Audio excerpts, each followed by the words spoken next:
Manifestation ಏನ್ರಿ ಇದು manifestation ನೋಡೋಣ ಬರ್ರಿ. ನಿಮಗೆ ಗೊತ್ತೇನ್ರಿ ಮ್ಯಾನಿಫೆಸ್ಟೇಷನನ್ನು ನಾವು ಸಣ್ಣಾಗಿರ್ತಂದ್ರೆ ನಮ್ಮ ಮನೆ ಒಳಗೆ ಹೇಳ್ಕೊಡಕತ್ತಾರ.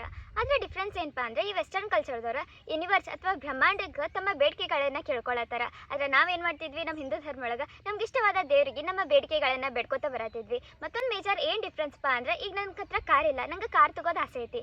ಹಂಗಿದ್ದಾಗ ನಾವು ಹಿಂದೂ ಧರ್ಮ ಒಳಗೆ ಏನು ಮಾಡ್ತೀವಿ, ದೇವ್ರ ನಂಗೆ ಕಾರ್ ತಗೊಳ್ಳುವಂಗಾಗ್ಲಿಪ್ಪ, ನನಗೆ ದುಡಿಯಾಕ ಶಕ್ತಿ ಕೊಡಪ್ಪ ದೇವ್ರ ಅಂತ ಕೇಳ್ಕೊತೀವಿ. ಆದರೆ ಈ ವೆಸ್ಟರ್ನ್ ಕಲ್ಚರ್ ಅಥವಾ ಮ್ಯಾನಿಫೆಸ್ಟೇಷನ್ ಟೆಕ್ನಿಕ್ ಒಳಗೆ ಏನು ಯೂಸ್ ಮಾಡ್ತಾರಪ್ಪ ಅಂದ್ರೆ, ಈಗ ಆಲ್ರೆಡಿ ನನ್ನ ಹತ್ರ ಕಾರ್ ಐತಿ, ಥ್ಯಾಂಕ್ ಯು ಯೂನಿವರ್ಸ್ ಅಂತ ಕೇಳ್ಕೊತಾರ.